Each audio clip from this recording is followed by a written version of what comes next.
Live from WRAL News Headquarters in Raleigh, your number one source for local news. WRAL News, coverage you can count on. We're following several breaking stories this noon. The U.S. Supreme Court issues an opinion agreeing with the North Carolina Supreme Court regarding redistricting. The justices ruled against North Carolina lawmakers in a case about how much power they should have over federal elections. Also, an NC State grad student now faces charges in connection with the murder of Christina Matos. Plus, Raleigh police have identified a man killed in an early morning crash and what may have contributed to it. We have a lot of news to tell you about. Good afternoon, everyone. I'm Renee Chu. And I'm Jeff Hogan. Just after 10 a.m. is when the U.S. Supreme Court issued that opinion that has gained national attention. This is the case officially known as Moore versus Harper. It's centered on the congressional boundaries North Carolina's lawmakers drew last year. They had been ruled unconstitutional by the state Supreme Court, which led to this national lawsuit. It had the chance to affect elections here in North Carolina and really all across the country. WRAL's NC Capitol team has followed redistricting and the legal challenges all along the way, and state government reporter Will Doran joins us live right now to explain some of the implications. Will? Yeah, so Jeff, first off, this is not going to have any effect on past votes here in North Carolina. We're not going to have to redo elections or anything like that, but it might affect the state's representation in Congress in the future, starting in 2024. The big national news, however, is that the court has rejected a theory called the independent state legislature theory that the legislature here was pushing. State lawmakers had argued that state courts should be banned from ruling their actions unconstitutional when it comes to federal elections. Okay, so it could have affected elections for Congress, presidential election, if the court hadn't shot this down today. Is that right? Exactly. So, for example, this was actually the same legal theory that former President Donald Trump had tried using to remain in power despite losing in 2020. Obviously did not work then, but critics had feared that if North Carolina had won this case today, a future president could have done that. And so they worried that, honestly, it would have harmed the basic foundations of American democracy. So national elections won't be changed by this ruling and won't change past elections from North Carolina. What does it mean for us here in North Carolina specifically? So for us, we are looking ahead to the future. It wasn't a total loss for Republican lawmakers here in that the court is letting them move ahead with their plans that they already had to redraw our congressional maps later this summer. People may know we've got 14 seats in Congress right now. That's split evenly, 7 Democrats, 7 Republicans. That happened in the 2022 elections under actually court-ordered maps, but those are going to go away before 2024. And the new maps are expected to be much more favorable to Republican candidates, probably giving them 10 or 11 out of those 14 seats. We don't know exactly yet what that's going to look like, but it should be happening in the next few months here. Well, there's a lot that's happened in the last couple of hours. We know that, and as it's hitting the national stage and all of the national programs as well. Will, thanks for this. I know you keep an eye on it in the future as this moves on. And for more on today's decision, I want to let folks know what it means for voters here and across the country. You can go to nccapital.com for more on Will's reporting. Will, thank you. Now to more breaking news. An NC State grad student is now charged in connection with the murder of Christina Matos. The 20-year-old was found stabbed to death in an apartment 2 years ago. WRAL's Chelsea Donovan is live at the Wake County Detention Center with information on this new arrest. Chelsea. Renee, Kaylee Lynch-Farrakano just made her way through the magistrate's office here where she was charged with obstruction of justice and accessory after the fact to murder. She was picked up at her place of employment early this morning by Raleigh police. Now, as we mentioned, according to her LinkedIn, she is an NC State graduate student. She's actually charged with helping another man charged in Matos's murder hide from police, and she's also charged with destroying evidence in this case. Now, let's show you the video. This is 22-year-old Kaylee Lynch-Farrakano arrested this morning by Raleigh police. WRAL was the only station there as she was brought before a magistrate on charges of accessory after the fact to murder and obstruction of justice. Lynch-Farrakano was indicted yesterday by a grand jury. That indictment actually states that she allegedly helped Eric Hernandez Mendez escape detection and arrest, and that she helped destroy and delete evidence as well as gave false information to law enforcement. Eric Hernandez Mendez was already charged in Christina Matos' murder. That occurred in April of 2021. Matos was only 20 when she was stabbed 16 times in her apartment near NC State's campus. Matos' family said that she actually married Hernandez Mendez on March 29th, 2021. That was 6 days before she was found dead in her locked bedroom. Now, Lynch Farrakano is currently in the Wake County Detention Center right now under no bond. She will go in front of her judge for her first court appearance. That will happen tomorrow afternoon. Renee. Chelsea Donovan reporting live in Raleigh. Thanks, Chelsea. Work is underway to repair a massive sinkhole on Rayford Road in Fayetteville. It created quite a nightmare during last night's storm.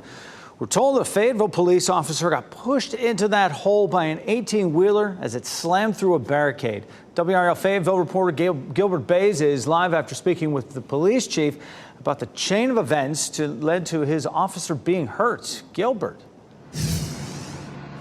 Well, Jeff, I did speak with the police chief about an hour ago. He says that officer is a patrol officer, D. Presley. He is at home recovering. He's going to be okay. But, boy, some scary moments, as you mentioned, as he was pushed into the sinkhole here from the heavy rain that we had from last night's storm. Now, we do have some video of the officer pulling himself out of that sinkhole. He managed to get himself out just moments after he was pushed in there. Highland Paving Company has been working in this area for about a year, installing a new underground drainage system. Now, the NCDOT says this sinkhole was created after a large amount of rain fell during last night's storm. The police chief says that's when his officers were called into this area. When officers responded, they were attempting to close off the road. There was some vehicle that was driving too fast for conditions and actually struck the officer's car as they were out there, which pushed the officer into the hole. Now, that vehicle that he was talking about that was traveling at a high rate of speed is the 18-wheeler that ended up in the sinkhole as well. You see it here. Now, we're working to learn the driver's name, but we're told he's been charged with failure to reduce speed and traveling too fast for the conditions that we had last night. You can see the work continues. They got a little robot or something in there smoothing down the ground there and trying to get this road open again.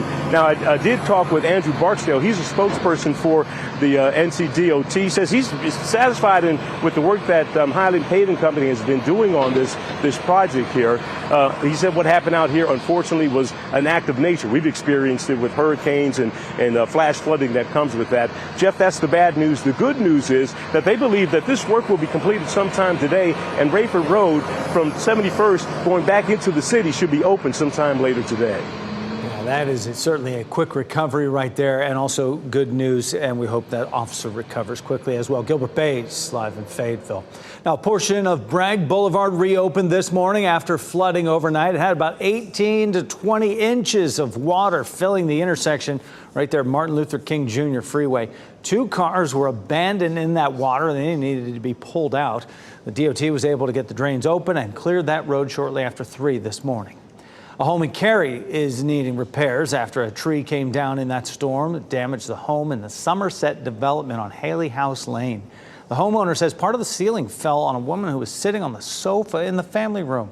She wasn't hurt. The tree didn't fall directly onto the house, but it caused enough damage there to the master bedroom upstairs as well. Firefighters are inspecting a home in Cameron for damage after a tree fell right on it. This is video from the WRAL Breaking News Tracker. The homeowner says he was in his kitchen during the storms last night when he heard a loud boom and felt the house shake. He believes he will need to replace his entire roof. No one was hurt.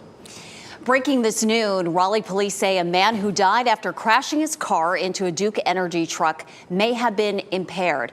Police identified the driver as 47-year-old Ryan Fox. The crash happened just before midnight on Six Forks Road near Sandy Forks Road. The Duke Energy truck was pulled over to respond to a power outage when a white sedan crashed into the back of it. The Department of Justice says multiple failures within the Bureau of Prisons led to Jeffrey Epstein's death in 2019. The scathing report listed several factors, including prison employees failing to conduct rounds and cell searches to check on Epstein. his access to extra bed linens, which he used to hang himself, and failure to assign Epstein a fellow inmate after he was placed on suicide watch. The Board of Prisons closed the Metropolitan Correctional Center 2 years after Epstein's death. We're also getting new details about a group of juveniles who escaped from a Butner detention center. And WRAL's Brian Schrader has updated information right now about how they got away, Brian. Jeff, we've learned that a staff member at that detention center was injured after officials say a group of juveniles attacked her. State juvenile justice officials tell me this happened Sunday night at the C.A. Dillon Juvenile Detention Center in Butner. The Granville County Sheriff's Office says 5 juveniles housed there attacked a counselor, took her keys, and then escaped. Deputies worked with Butner police and state officials to search for them, and they took the 5 back into custody about 6 o'clock Monday morning. Granville County Sheriff Robert Fountain tells me they located the juveniles in 2 locations in Butner, about 3 miles from the facility. We have learned that the staffer was treated and released for minor injuries, and the state says they are right now conducting an internal review of what happened, Jeff. All right, I'm glad they caught up with them. Brian, thank you. Next at noon, new audio recordings of former President Donald Trump. What he appears to be saying about top secret documents and who was listening. Also, an attempt at a romantic gesture turns out to be a crime for a tourist in Rome. What he faces if convicted. Plus, court documents reveal a state employee got some hefty pay raises while having an affair with a high-ranking government official. At 12:30, Ken Smith joins us with the fallout. Elizabeth. Well, compared to yesterday, we have a beautiful afternoon and evening in our forecast. A little breezy and warm, but our humidity is dropping. I'll let you know how long it'll stay a bit more comfortable coming up. Download the new WRAL streaming apps on Roku, Fire TV, Apple TV, and Android TV.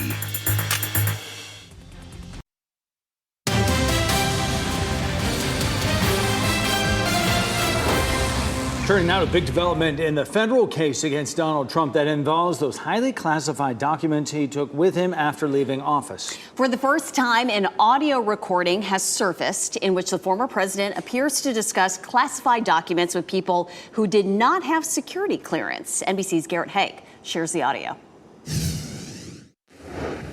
These are the papers. This was done by the military, given to me. In his own words, former President Trump in a newly surfaced audio recording that's expected to be used as evidence in his federal case involving classified documents. In it, he appears to acknowledge he knowingly held on to a classified Pentagon document about a potential attack on Iran. The 2.5-minute audio tape obtained by CNN shows Mr. Trump discussing what he calls the, quote, highly confidential document. I'll show you an example. He said that I wanted to attack Iran. Isn't it amazing? I have a big pile of papers. This thing just came up. Look. This was him. They presented me this. This is off the record, but they presented me this.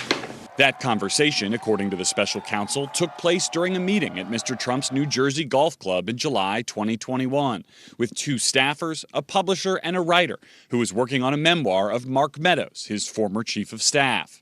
Mr. Trump referencing the document more than once on the tape, and at times even jokes about it being, quote, highly confidential. It is like highly confidential, secret. This is secret information. In a Fox News interview last week, the former president claiming there were no documents shown in that meeting. That was a massive amount of papers and everything else talking about Iran and other things.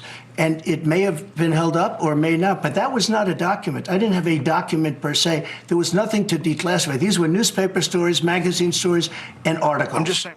But the recording appears to tell a different story. Yeah. See, as president, I could have declassified it. Now I can't, but this is classified. Now we have a problem. The former president, who pled not guilty to a 37-count indictment accusing him of taking classified national security documents with him when he left the White House, then obstructing the government's efforts to get them back, lashing out overnight on social media, accusing the special counsel of having, quote, spun the tape, as well as saying without evidence that he illegally leaked it, and calling it an exoneration. Was Garrett Haig reporting. FBI Director Christopher Wray will testify next month during an oversight hearing. Wray could possibly take questions related to the claims of retaliation in the FBI against whistleblowers and allegations that the agency is targeting Catholic Americans. A recent report by special counsel John Durham may also come up.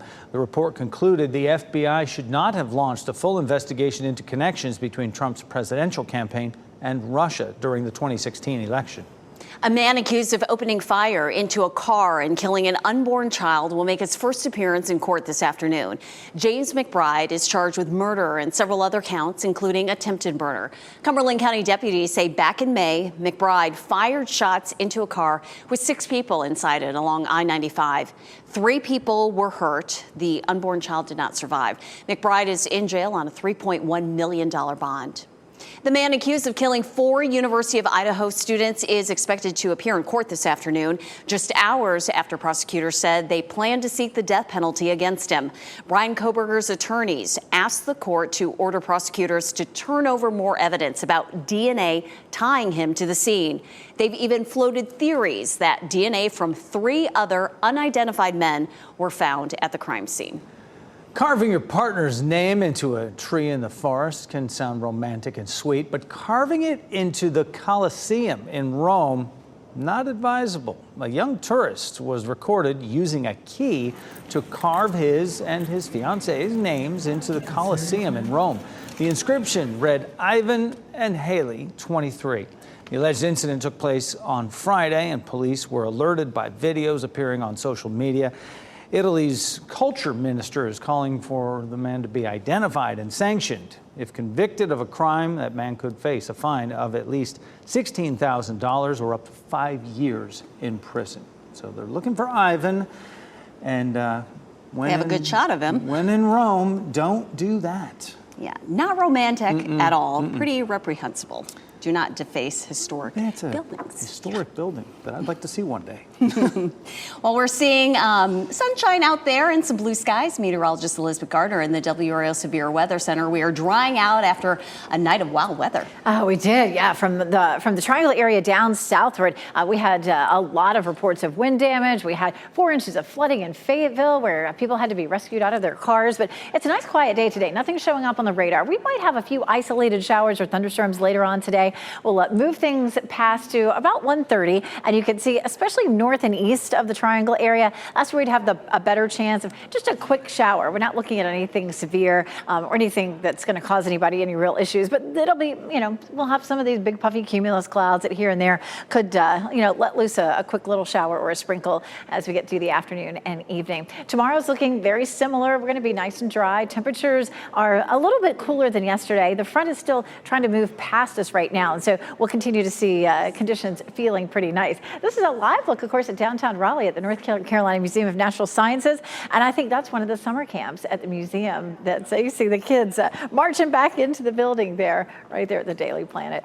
86 degrees is our current temperature. Our dew point is 64, and that's kind of a middle of the road, sort of tolerable dew point. 79 in Roxborough, it's 85 in Fayetteville, 82 in Goldsboro, 84 in Rocky Mount. So it doesn't feel terrible out there right now. I mean, considering that it is the end of June. We'll see a high of 90 this afternoon in Raleigh and Durham and 92 in Fayetteville. And that's plenty hot. But yesterday we were in the mid-90s, and we have a string of highs in the mid-90s coming our way. I'll show you that in a minute. Our muggy meter right here is 64. That puts us right at the top of tolerable, pretty close to steamy. We take a look at the muggy meter, and that's about where we'll be for today and tomorrow. We push it on into steamy Thursday, and then right on into tropical on Friday. As a matter of fact, we are likely to start having some issues with a heat index, and we really haven't had to see that much this year.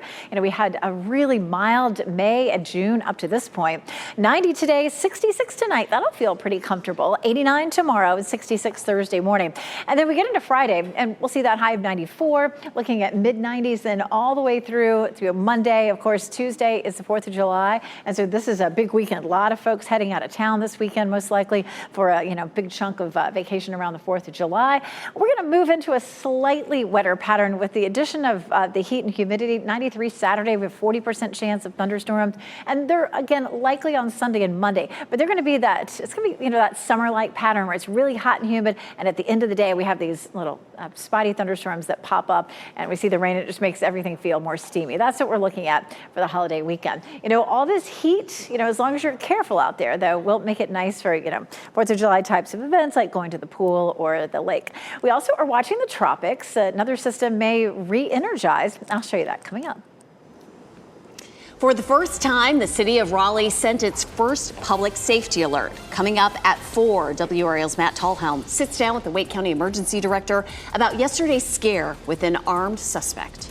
Then at 5:30, you could soon get a buy one, get one off deal on liquor from the ABC store. So we'll walk you through the bill that would allow discounts on alcohol and a Sunday ABC store sale.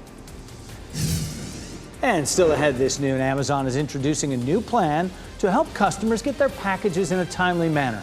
Find out how profitable the deal could be for small businesses. Plus, move over, Doc Ock. Inventors in Japan are showing off a new creation that could give users a helping hand.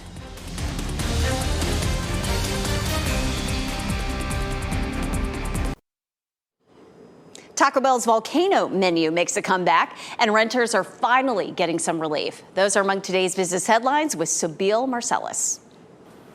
Renters may be finding some relief. The median rent in the U.S. was lower in May than a year ago. It was the first annual decline in at least 3 years, according to Realtor.com. The national median asking rent was $1,739 for the month. That's down 0.5% from May of 2022. And rents are expected to continue to decline in the second half of the year and into next year. Meta is launching a virtual reality subscription service called MetaQuest Plus. It will offer users 2 new games each month. The monthly subscription service will be $7.99, and new games will launch on the first of the month. The new plan is an effort by Meta to generate revenue from its reality labs. The unit is developing virtual and augmented reality technologies, but it had an operating loss of nearly $4 billion in the first quarter.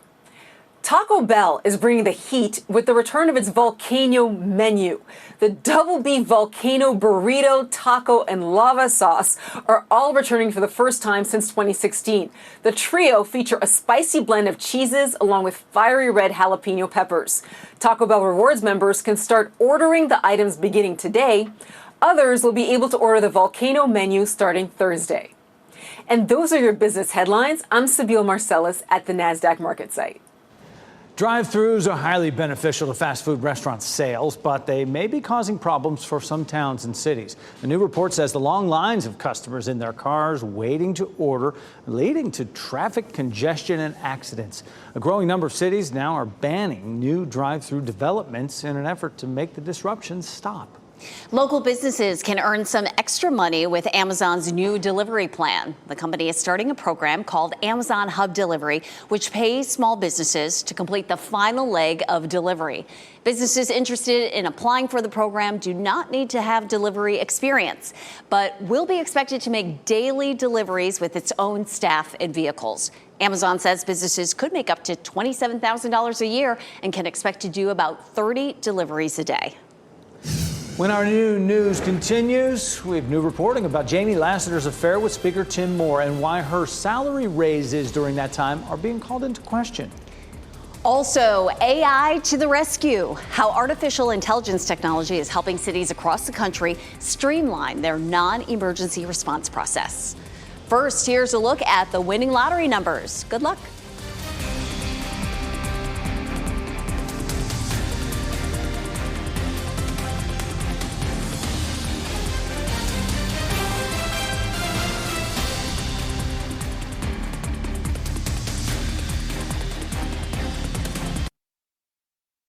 Shot in 4K ultra high definition. Your number one source for local news. WRAL News. Coverage you can count on.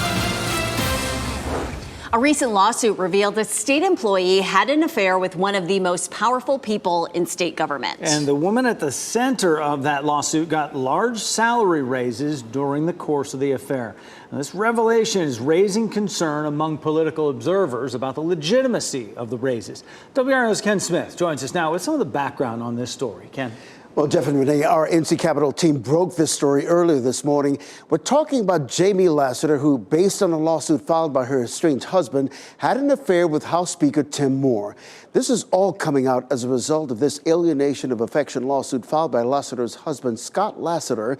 In new reporting by our NC Capitol team, over the course of the 3-year affair, Jamie Lassiter's salary increased more than 50%, from more than $80,000 to more than $122,000. She is the executive director of the North Carolina Conference of Clerks of Superior Court. Now, we should note the salary increases were decided by a committee of Superior Court clerks from across the state, not by the legislature. Lassiter says the conference committee would not have known about her relationship with Speaker Moore. Now, in a statement to WRAL, the head of the Conference of Clerks says, referring to Jamie Lassiter, her raises were based upon performance and achievement during her tenure. Jamie Lassiter started as the conference's executive director in 2016 before the affair began. Well, you can read the full story online at WRAL.com/NCCapital. Jeff? Ken, thanks for the updates. Right now, a new voting system for the state is under consideration for use in upcoming elections across North Carolina. Today, the State Board of Elections is hosting a demonstration of election system software, or ESS. Its software is designed to prepare, cast, and count ballots and includes ballot tabulators, marking devices, and election management computers. A certified voting system testing laboratory says the system meets the requirements of the state.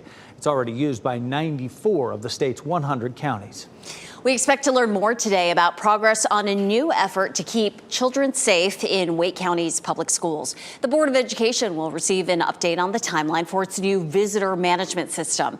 It will require visitors, including parents and volunteers, to show ID and submit to a background check. The program reviews whether any visitor is a sex offender or on any other watch lists. The school system is working with a vendor to get the kiosks installed at all schools. Firefighters in North Carolina battled a 3-alarm fire that broke out at a school last night. Crews responded to this fire around 10 p.m. at the Charlotte Preparatory School. Over 60 firefighters were on that scene, along with police and EMS. It took firefighters 90 minutes to get that blaze under control. The cause of the fire is under investigation. No injuries have been reported.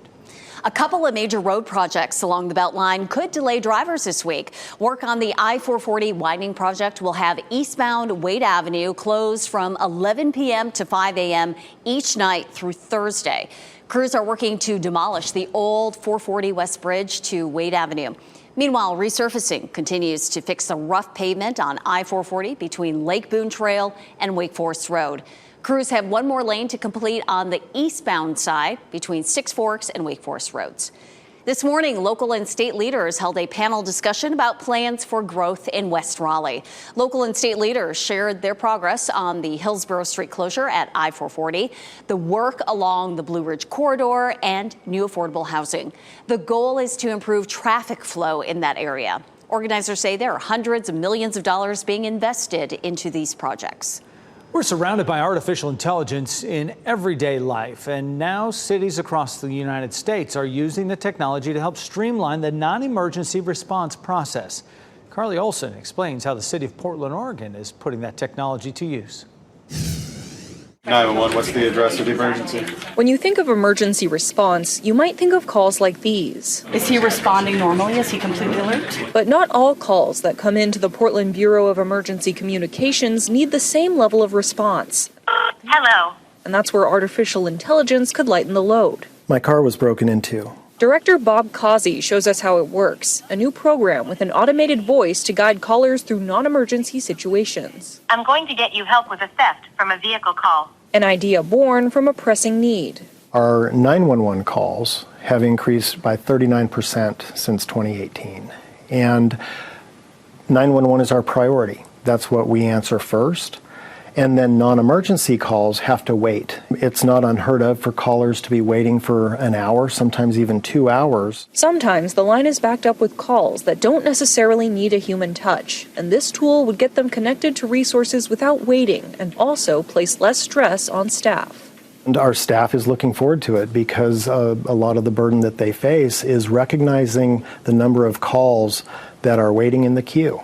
They can see it. That's frustrating to them because they don't get a break between calls. Even though artificial intelligence in any form of response can raise concern, Causey wants the public to know the program would only take calls for situations that don't require further human assistance. They are on their way. You did good. He's breathing.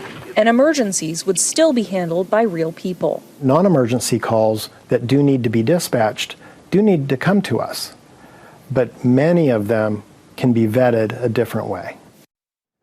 It was Carly Olson reporting, and with their current vendor, the program is free through the end of the year. If the Bureau decides to keep the program full-time, it'll cost them $150,000 a year.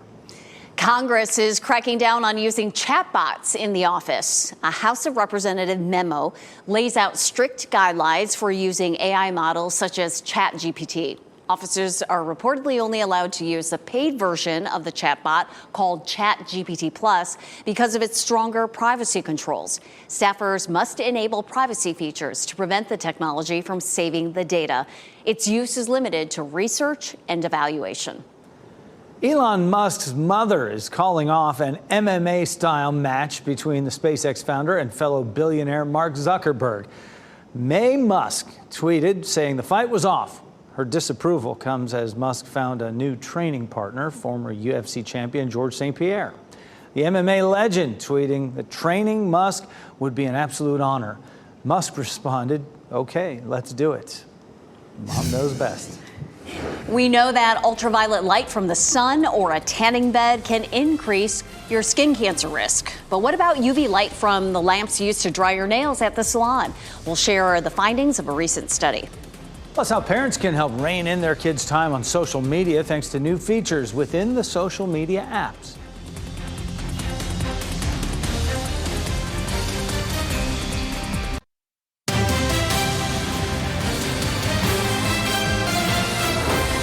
He became a household name during the pandemic, and now Dr. Anthony Fauci is coming out of retirement to start a new job. The former White House chief medical advisor is now a professor at Georgetown University. Dr. Fauci will serve as a distinguished university professor in the School of Medicine's Department of Medicine in the Division of Infectious Diseases. That division provides clinical care, conducts research, and trains future physicians in infectious diseases. For the first time in 20 years, malaria is spreading here in the U.S. The CDC now is warning doctors and public health officials about the disease. So far, 4 cases have been reported in Florida, 1 in Texas. The CDC says Americans usually contract malaria while traveling overseas. The agency says the cases do not appear to be linked. UV nail dryers can lead to DNA damage and cell mutations. Although more research is needed, there are some precautions you can take when using UV nail dryers after a gel manicure. One dermatologist recommends applying sunscreen to your hands about 20 minutes before a nail appointment. But the best way to prevent skin cancer and premature aging is to limit your exposure to UV nail dryers. The research tells us that the ultraviolet light from these boxes causes DNA damage in the cells, just like ultraviolet light from the sun. What we don't yet know is how that translates into individual people and how much of an increased risk of skin cancer you get from using those ultraviolet light boxes. Dermatologists say if you only get gel manicures for special occasions, you're probably okay. But if you go every 2-3 weeks, you're probably increasing your risk of skin cancer on your hands. What might look like something out of a Spider-Man movie here, but a new device could turn people into multi-armed cyborgs. Details after the break. Plus, in my head, it looks a bit more elegant than what I've seen on the video, but it could be worse. But you did it. We'll hear more from the Belgian shot putter who jumped in to run the 100-meter hurdles for her team at the last minute.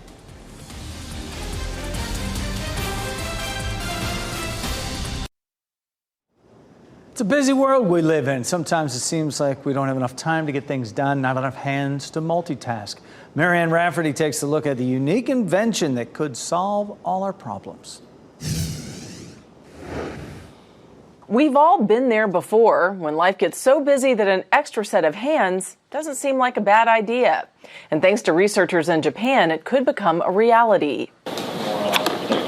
A team at the University of Tokyo is working on a new device that can give users up to 6 additional arms. The gadget, worn on the back, has 6 sockets where the arms can be positioned. It also features different types of hands, ranging from a human-like design to a claw. For now, the wearable arms don't function by themselves. Instead, a crew moves the arms on a smaller model of the device, causing the larger arms to follow along. In Japan, we have a traditional type of puppet theater called bunraku, where 3 people manipulate a puppet.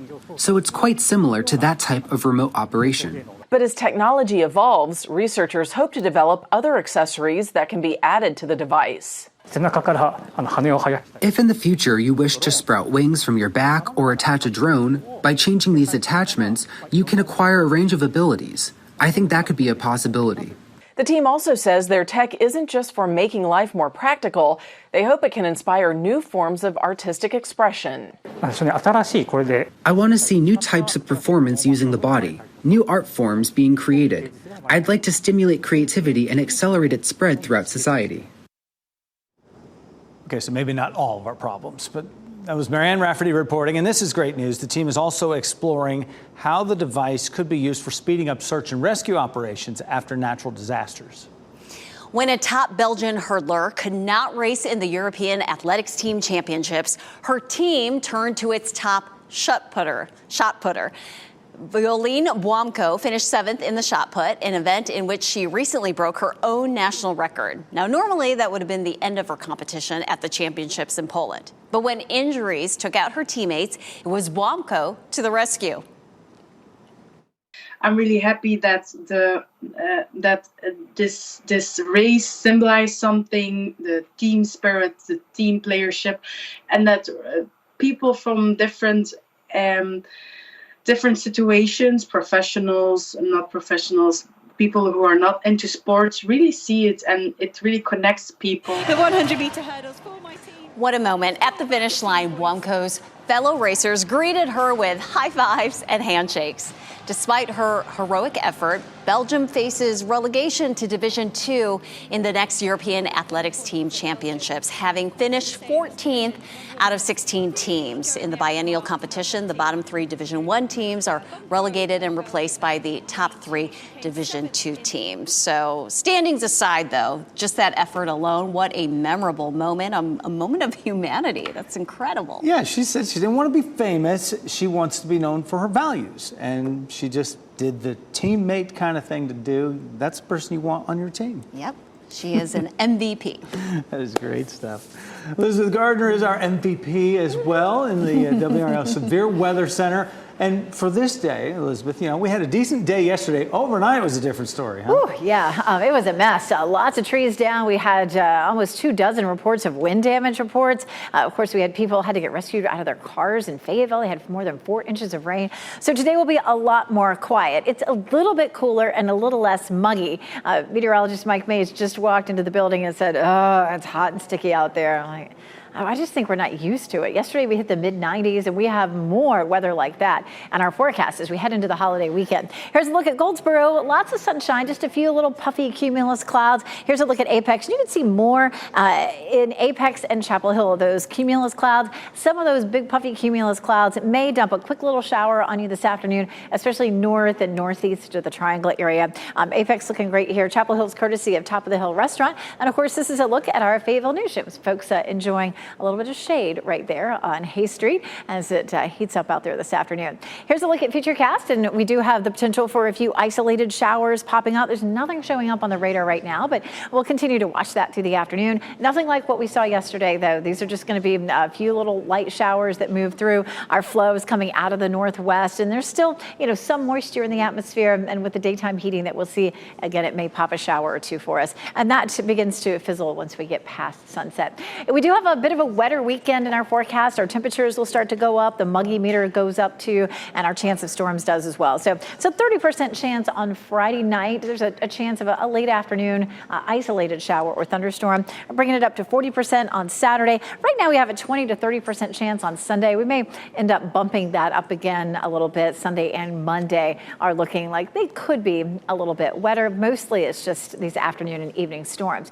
Taking a look at the tropics right here, you can pick out this disturbance here that's out in the Atlantic, just really just off the Bahamas. This is the remnants of Tropical Storm Cindy that we were tracking late in the week last week. It has a small chance of becoming a tropical system. It's a 10% chance in the next 2 days and a 30% chance in the next 7 days. Even if it doesn't become a tropical storm again, as it moves off the coast, it's possible that it would bump up our rip current danger along the coast. A lot of people are going to be going to the beach next week because of the holiday, so you just always always want to check that rip current danger before you head into the water. 90 today, 89 tomorrow. It's hot, definitely. But it gets hotter. Friday, you're looking at 94, 93 on Saturday. We're in the mid-90s for Sunday and Monday. And of course, Tuesday is the 4th of July holiday. So, hey, if you were wanting it to be hot to get outside to head to the lake and the pool, you'll definitely get your wish. But we may also be dodging a few late day storms each day. Those temperatures for the holiday weekend, par for the course around here. Netflix makes a big misstep in the wake of the Titan submersible tragedy. The decision that prompted users to take to social media to express their distaste. And the winning Powerball numbers are on your screen right now. 6, 28, 39, 43, 54. The Powerball is 12. The Power Play is 4.